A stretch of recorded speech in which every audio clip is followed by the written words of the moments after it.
Hər vaxtınız xeyir. Bəli, Rusiya-Ukrayna müharibəsi fonunda təhlükəsizlik və həm də elə iqtisadi gündəmlə bağlı diqqət çəkən hadisələr yaşanır. Belə ki, Rusiya Müdafiə Nazirliyinin son məlumatına görə hava hücumundan müdafiə sistemləri gecə ərzində Rusiyanın müxtəlif regionları üzərində ümumilikdə 231 Ukrayna pilotsuz uçuş aparatını zərərsizləşdirib.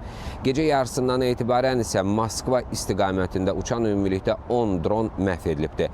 Tataristanda isə pilotsuz uçuş aparatlarından biri yaşayış binasına düşübdür. Hadisə nəticəsində 3 nəfərin xəsarət aldığı, sakinlərin təxliyə edildiyi və yaralılara tibbi yardım göstərildiyi açıqlanıb.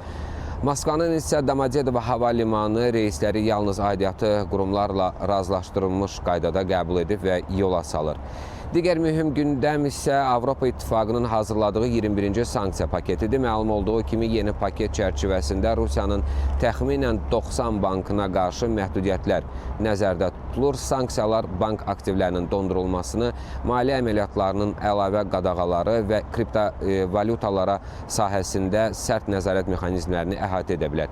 Kreml isə bu planların Rusiya bank sektoruna ciddi təsir göstərməyəcəyini vurğulayır və prezidentin mətbuat katibi Dmitri Peskovun sözlərinə görə ölkənin bank sistemi hazırda tam sabitdir və vəziyyət tam nəzarət altındadır. Ekspertlər isə hesab edirlər ki, pilotsuz aparat hücumlarının miqyası münaqişənin texnoloji mərhələsini daha da dərinləşdiyini göstərir. Eyni zamanda Avropa İttifaqının yeni sanksiya təşəbbüsləri yaxın aylarda Rusiya maliyyə sektorunun beynəlxalq əlaqələri üçün əlavə çağırışlar yarada bilər. Belə bu saata çatdırmaq istədiyim ən son xəbərlər bunlar idi. Söz yenidən sizdədir.